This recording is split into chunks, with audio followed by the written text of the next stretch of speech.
আলমোট্রিপটান হল একটি selective serotonin receptor against triptan গ্রুপের ওষুধ, যা প্রাথমিকভাবে তীব্র মাইগ্রেনের আক্রমণ বা অ্যাকিউট হেডেক চিকিৎসায় ব্যবহৃত হয়। এটি মাথা ব্যথা, বমিভাব, আলো শব্দে সংবেদনশীলতা ইত্যাদি উপসর্গ দ্রুত নিয়ন্ত্রণে সাহায্য করে। মাইগ্রেনের সময় মস্তিষ্কের রক্তনালী ফুলে যায় ও সেরোটোনিন লেভেল কমে যায়। অ্যালমোট্রাপ্যান রক্তনালী সংকুচিত করে ও সেরোটোনিন রিসেপ্টরকে স্টিমুলেট করে ব্যথার সংকেত বন্ধ করে। কোথায় পাবেন? স্ক্রিনে দেখানো ব্র্যান্ড নেমে বিভিন্ন ফার্মেসিতে পাবেন।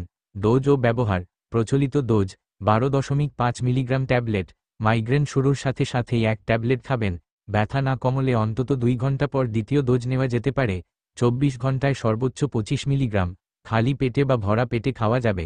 কার্যকারিতা: 70% রোগীর 2 ঘন্টার মধ্যে মাথা ব্যথা উল্লেখযোগ্যভাবে কমে। মনে রাখবেন, যে কোনো চিকিৎসা নেওয়ার আগে ডাক্তারের পরামর্শ নেন।